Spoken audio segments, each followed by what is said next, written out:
The wedding day. A sacred, over-budget ritual built on a foundation of love, commitment, and, most critically, a registry. It's a carefully curated list, a financial safe harbor designed to prevent the existential dread of owning 3 mismatched blenders. Yet, in the grand theater of human obligation, there's always a rogue element. The guest who views that sacred list not as a guide, but as a challenge. This is the dark, satirical inventory of what happens when good taste and common sense take the weekend off. Forget the silver. This is the story of the gravel, the shake weight, and the looming threat of the flabby. These aren't just bad gifts, they are sociological artifacts, a testament to thoughtlessness, wrapped in tissue paper and secured with a terrifying, aggressively passive-aggressive bow. 1. The mother-in-law's silent scale of judgment. The opening salvo in a long, cold war. One bride in Ohio received a single solitary gift from her new mother-in-law, a bathroom scale. The groom received nothing. The message, delivered with all the subtlety of a foghorn, was clear. Enjoy that wedding cake, dear. The post-nuptial physical assessment begins tomorrow morning. This wasn't a gift for the home, it was a psychological weapon, a constant digital reminder that the marriage wasn't just about love, but about maintaining a certain judicially approved mass-to-volume ratio. It's the kind of gift that plants a seed of doubt not just about dessert, but about whether this family union was, in fact, a merger or a hostile takeover. 2. The lingerie lesson from Great Uncle Marvin. The moment. The groom's 80-year-old great-uncle hands the bride a box containing the most skimpy, questionable lingerie imaginable. The entire ballroom, from the maitre d' to the person aggressively filming with an iPad, falls silent. The bride, under the harsh spotlight of 1,000 judging eyes, is forced to unwrap a piece of fabric designed for a much more private audience.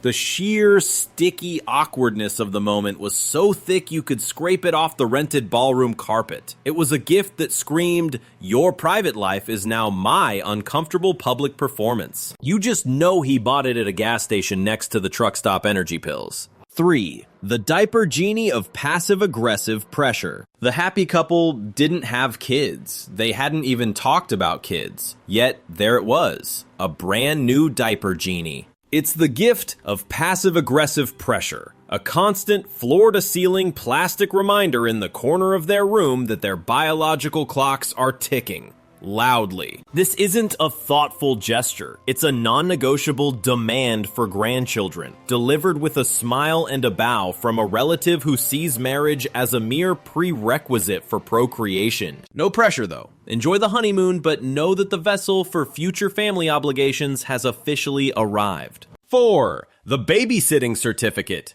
a hostage negotiation. Following the theme of unwanted obligations, the new mother-in-law gave the couple a framed, handmade certificate for 100 hours of free babysitting. Again, the couple had no kids and no immediate plans for them. This wasn't a gift, it was a non-negotiable demand for grandchildren, the sequel to the diaper genie. It's a prepaid contract for a product that doesn't exist, an aggressive investment in a future they haven't agreed to. It hangs on the wall like a ticking time bomb, a constant reminder that their biological duty is now being tracked on a spreadsheet. 5. The ex-girlfriend's declaration of war.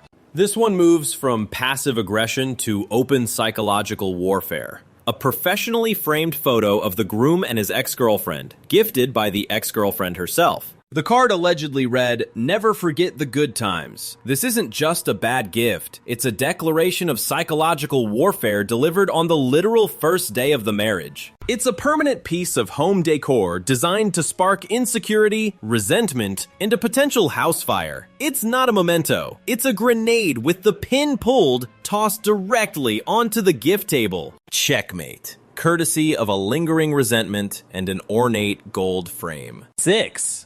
The J.C. Feather Boa Specter. A large, beautifully framed glamour shot of the groom's aunt, circa 1992. Soft focus lens flare, a shimmering laser light background, and the piece de resistance, a synthetic feather boa draped strategically over one shoulder. The question isn't why she gave it, but where you hang it. over the marital bed as a silent guardian? Or perhaps in the guest bathroom, its soft focus, feathered gaze ensuring no one overstays their welcome. It's not decor, it's a terrifying time capsule portrait designed to introduce a permanent aesthetic low-pressure zone into their home. 7. The framed headshot of The Giver. If the aunt's glamour shot was merely narcissistic, this one is a full-blown hostile takeover of the couple's wall space.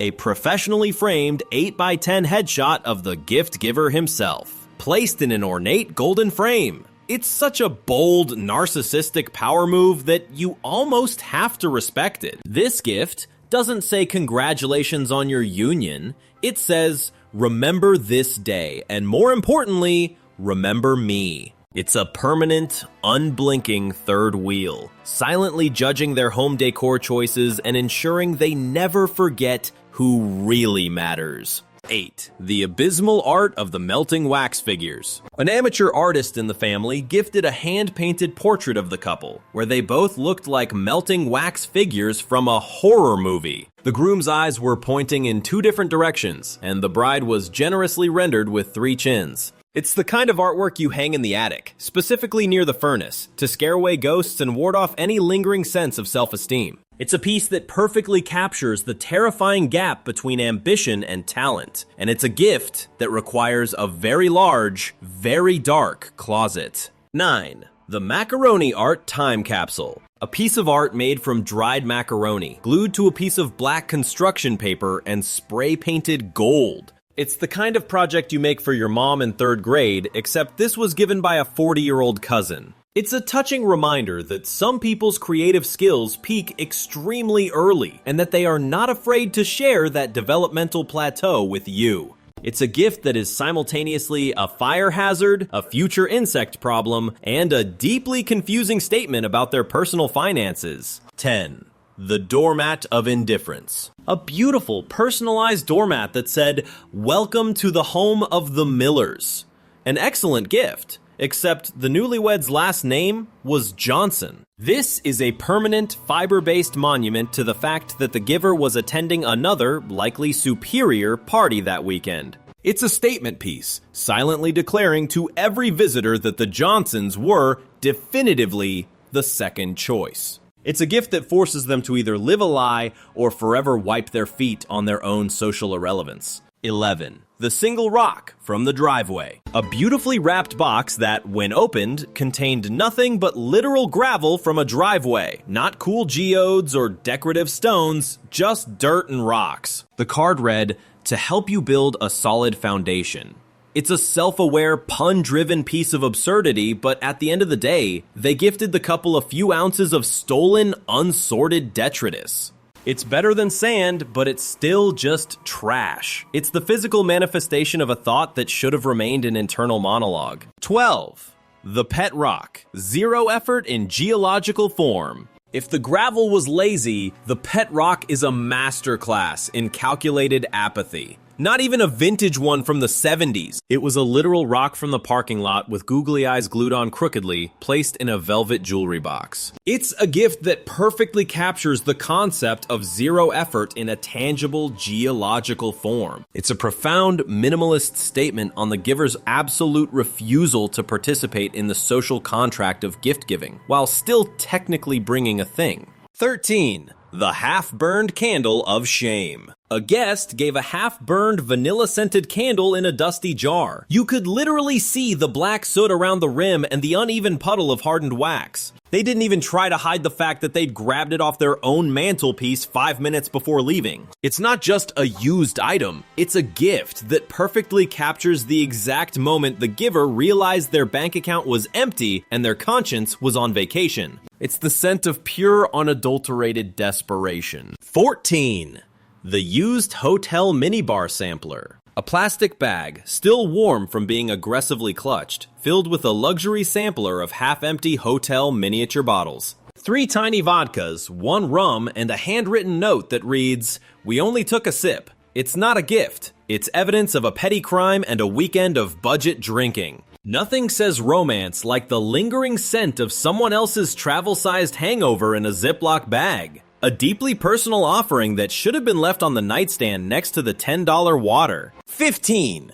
The bag of Liberated hotel soaps. Similar to the Minibar heist, a small Ziploc bag containing a collection of tiny, half-used soaps and shampoos, all clearly liberated from a Holiday Inn Express. It's like they gifted the couple the memory of their last business trip to Des Moines. The scent of that gift is pure, unadulterated cheapness and industrial-grade lavender. It's a gift that says, I travel for work, and I thought of you while I was stuffing my pockets with complimentary toiletries. 16. The suspiciously sticky restaurant steak knives. A set of steak knives, where each one was clearly liberated from a different chain restaurant. A suspicious, slightly sticky one from a Waffle House, a heavy-duty one from Outback, and a slender, delicate piece from Longhorn Steakhouse. This isn't a gift for the kitchen, it's a collection of evidence from a petty nationwide crime spree. The guest essentially confessed, via cutlery, that they view the couple's special day as a perfect excuse to offload their stolen, mismatched inventory of dining implements. 17.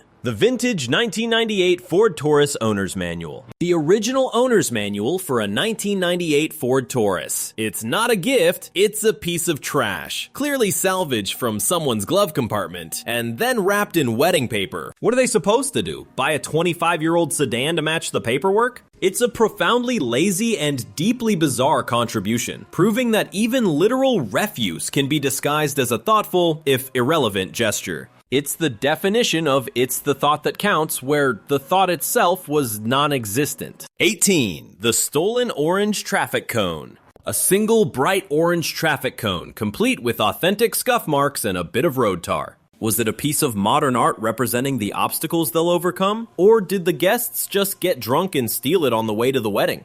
It's a gift that is simultaneously a misdemeanor, a piece of industrial equipment, and a profoundly confusing lawn ornament. It's a statement piece that tells the world our friends are a public menace. 19. The Wobbly Bar Stool from the basement. A single wobbly bar stool that was clearly liberated from the guest's basement man cave. It had a permanent beer ring stain baked into the seat and smelled faintly of cheap cigars. A gift that proudly proclaims, my garbage is now your new family heirloom, providing the couple with a piece of furniture that is structurally unsound and a biohazard all in one sticky package. It's less shabby chic and more actively decomposing. 20. The stale corporate stress ball basket. A corporate gift basket from a regional insurance conference, with the company logo plastered over everything. Inside, a branded stress ball, a cheap pen, and a bag of stale, off-brand trail mix. It is a gift that screams, I value your sacred union,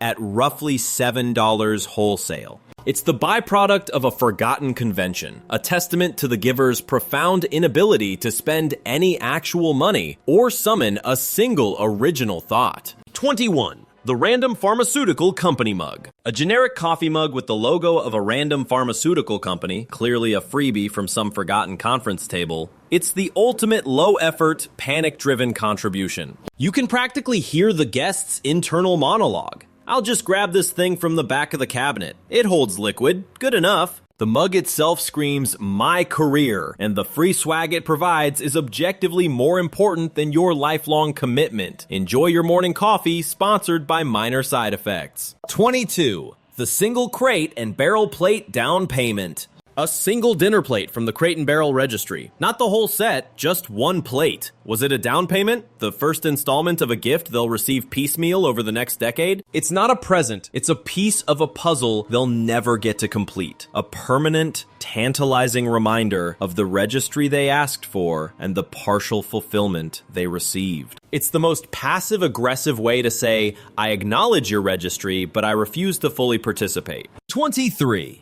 The Fondue Pot of Inaction. A fondue pot with absolutely no skewers. So it's just a weirdly shaped electric bowl for heating up a block of Velveeta until it burns. What were the newlyweds supposed to do? Just dunk their faces in it?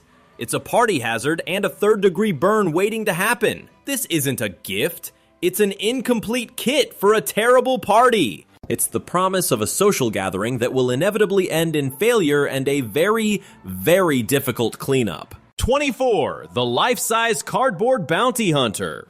A life-sized cardboard cutout of Dog the Bounty Hunter. It's hilarious for about 10 minutes, and then it becomes a terrifying leather-clad silhouette that lurks in the corner of their bedroom silently judging their decisions. It's a permanent, mulleted third wheel that guarantees no moment of post-nuptial intimacy will ever be truly private. The gift that keeps on haunting, and a constant, papery reminder of 2000s-era reality television. 25. The Big Mouth Billy Bass, a wall-mounted terror. The infamous Big Mouth Billy Bass, the animatronic singing fish mounted on a faux wood plaque. It's the kind of decor that instantly lowers a home's property value and serves as a jump scare for every house guest, especially when its motion sensor goes off at 3 a.m. It's a gift that should have been left to the dusty corners of a 1990s flea market. It's the perfect catch for the couple whose home was screaming for a piece of loud, plasticky existential dread. 26. The Homer Simpson Chia Pet, the gift of unsightly maintenance. A Homer Simpson Chia Pet. This isn't a piece of home decor, it's a slow-motion maintenance chore disguised as a novelty item. The recipient is now obligated to water, trim, and nurture a terracotta cartoon character until it achieves a vibrant, if temporary, green afro. It's the perfect present for someone you secretly believe has too much dignity and not enough things that scream, "I gave up on tasteful decorating years ago." Dough indeed. 27. The Unwanted IKEA Divorce Kit. A massive, flat-packed IKEA bookshelf. Not assembled, of course. Just the 100-pound box of particle board, indecipherable Swedish diagrams, and a bag of 500 identical screws. This is not a gift. It is a meticulously engineered catalyst for their first major marital argument. The giver provided the couple with a guaranteed evening of frustration, confusion, and possibly divorce-worthy accusations concerning the missing dowel pins. Who knew that matrimonial bliss required a specific hexagonal Allen key? 28. The bizarrely ominous His and Hers Handguns. A pair of matching handguns, one pink, one blue, because nothing says "till death do us part" like His and Hers firearms designed to settle future disagreements with extreme prejudice. Was this a genuine gesture of home defense for a couple living in a studio apartment, or a truly ominous suggestion on how to resolve their first major fight over the thermostat? It's a gift that manages to be simultaneously terrifying and a profound statement on the inherent violence of domestic bliss. 29. The Live, Laugh, Love Existential Dread Decal. A giant vinyl wall decal of the phrase "Live, Laugh, Love" in a swirly, impossible-to-read font. It's the official scripture of basic, manufactured home decor, a command to feel joy that instead fills you with a deep, existential dread every time you walk into your own living room. The sentiment is a forced mandate to happiness, and the permanent vinyl application is a curse they can never truly remove without destroying the drywall. It's an order to be happy under penalty of kitsch. 30. The Homeric conflict of the football jersey. A Tom Brady Tampa Bay Buccaneers jersey for a couple of lifelong Green Bay Packers fans living in the heart of Wisconsin. This isn't a gift, it's a preemptive act of ideological warfare. You don't hang that in the closet, you hang it in the garage and turn it into a dartboard. A permanent symbol of their new football-fueled rivalry. It's a gift that weaponizes regional loyalty and ensures that the next Super Bowl party will end in a shouting match. 31. The partisan political banner. A huge political banner for the candidate the couple openly despises. Whether it's a MAGA flag or a Feel the Burn poster, it's a guaranteed way to make things awkward. Nothing brings two families together like partisan politics right after the electric slide. It's a gift that isn't meant to be used. It's meant to be a social incendiary device, proving the guest values their political identity far more than the couple's happiness. 32. The Aggressive Self-Help Library. A crisp new copy of the corporate self-help book, Who Moved My Cheese, placed right on the gift table. It's a gift that subtly implies the couple is unprepared for the challenges of life and needs business world parables to navigate their marriage. It's less of a gift and more of a condescending homework assignment from a boss who assumes their personal relationship is run like a quarterly budget review. It's a manual for a problem they didn't know they had. 33.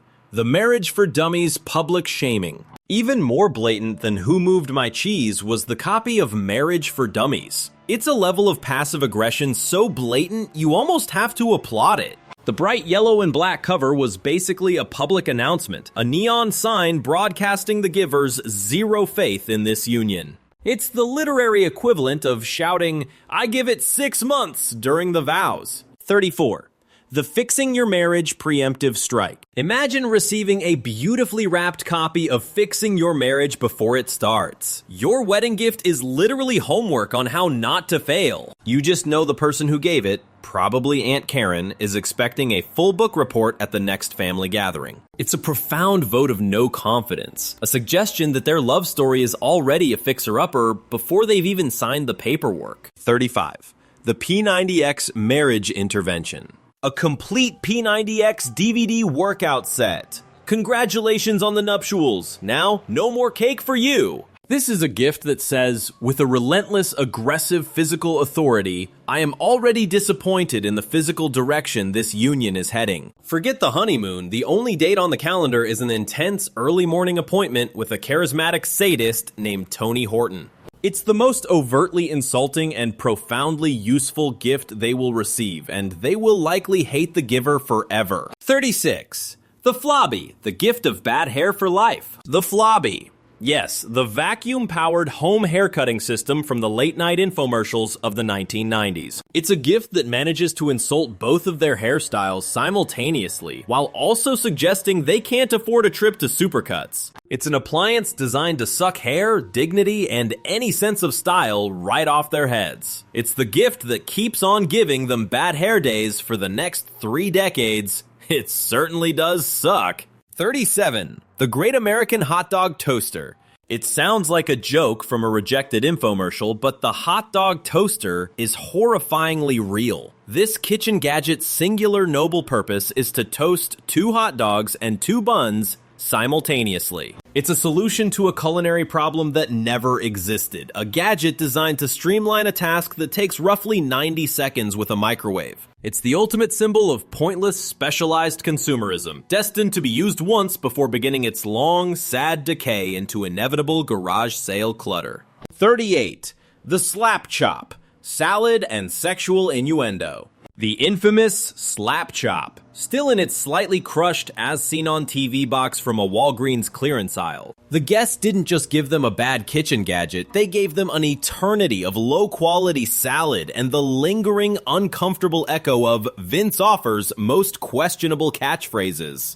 Now, the happy couple can spend their evenings chopping vegetables and making profoundly awkward jokes about loving their nuts. It's a gift that manages to be cheap, useless, and vaguely obscene all at once. 39. The Sticky, used George Foreman grill biohazard. A George Foreman grill, heavily used and visibly caked with the ghosts of burgers past. The giver didn't even bother to scrape off the crusty remnants of past meals. It's less of a kitchen appliance and more of a biohazard that requires a tetanus shot just to unwrap. It's the gift of someone else's successful diet, and the new couple is now responsible for the archaeological excavation of the solidified fat deposits.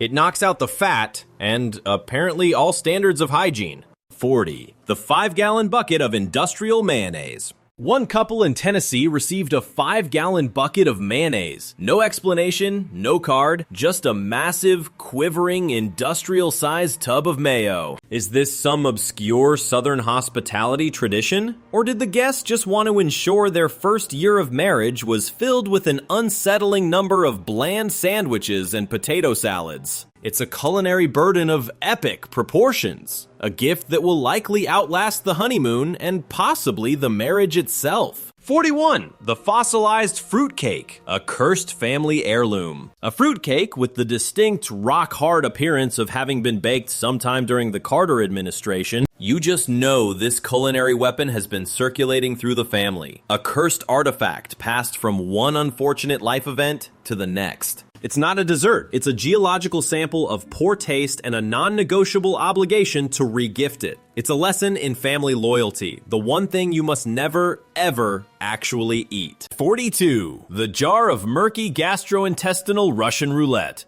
A home-canned mason jar with a handwritten, completely illegible label. It was presented as Aunt Sue's famous pickles, but it could have been anything from pickled beets to a preserved science experiment from a high school biology lab. Do you dare play gastrointestinal Russian roulette on your honeymoon? It's a test of love, trust, and the strength of their stomach lining. The first rule of suspicious home canning is you do not eat the suspicious home canning. 43. The Bag of Intestinal Warfare. A 5-pound bag of sugar-free gummy bears. If you know, you know. This is not a confectionery treat. It is a secret, sugary declaration of intestinal warfare. The guest didn't just give a bad gift, they handed the couple a shared, highly effective, and deeply traumatic experience for their wedding night. This is less a wedding present and more a subtle attempt to ensure the couple spends the first night of their marriage regretting their life choices and fighting over the bathroom. 44.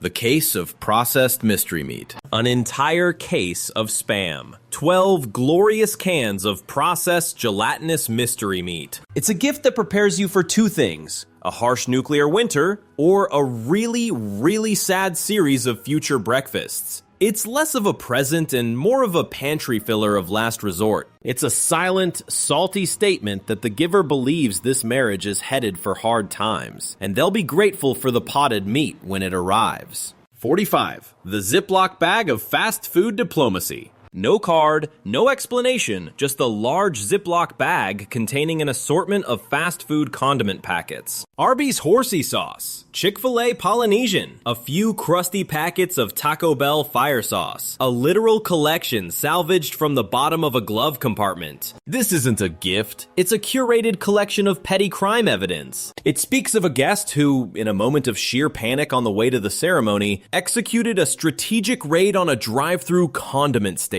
46. The looming menace of the cat tree. Imagine the scene. A couple, both severely allergic to cats. The kind of allergy where a sneeze is a life-threatening event. Unwrapping a 7-foot-tall carpeted cat monolith. It wasn't a joke. It was a monument to profound, almost cinematic thoughtlessness. This is not just a gift, it's a piece of unwanted, expensive furniture, a beige, shaggy shrine to the pet they legally cannot own. The giver essentially furnished their home with an enormous, dusty, allergen-spreading, passive-aggressive challenge. 47. The live goldfish, a trial run in fragile mortality.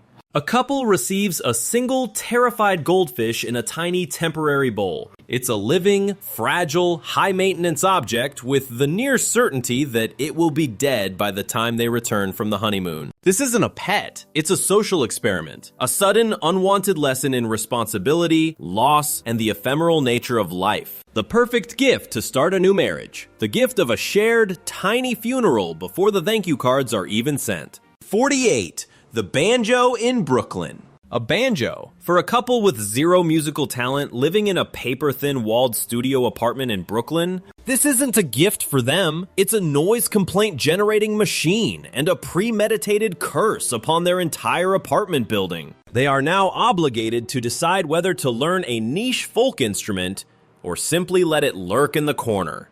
A silent threat of awful, off-key plucking and the imminent fury of their neighbors. It's the gift of a future starring role on their neighbor's Worst People Ever podcast. 49. The Sexy Time Mix on Burn CD.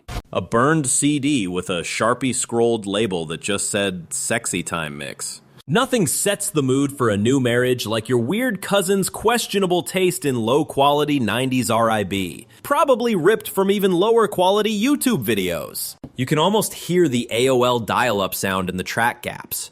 It's a soundtrack to profound awkwardness and the lingering question, does the giver really think this is sexy? Or is this a cry for help? 50. The hand-drawn I owe you one gift post-it. And finally, the pinnacle of bad gifts. A beautifully written wedding card that contained nothing but a single, folded post-it note with 3 simple words scrolled on it. I owe you one gift. It's not a gift. It's a non-binding contract for a future disappointment that will never, ever arrive. It's the ultimate low-effort, high-cynicism promise, a commitment to perpetual procrastination wrapped in the beautiful guise of a wedding vow. It's a physical manifestation of an empty promise, and, frankly, a masterpiece of passive-aggressive minimalism. Conclusion. The inventory of human folly. We've cataloged the strange, the useless, and the aggressively awkward. We have walked the gift table, stepping carefully between the Homer Simpson Chia pet and the ominous glow of the diaper genie. What does this inventory of unparalleled tactlessness truly tell us? That the act of giving is less about the recipient's joy and more about the giver's chaotic internal life? These artifacts, the single crystal glass, the bag of fast food sauce, the framed headshot of the gift giver, are not simply mistakes.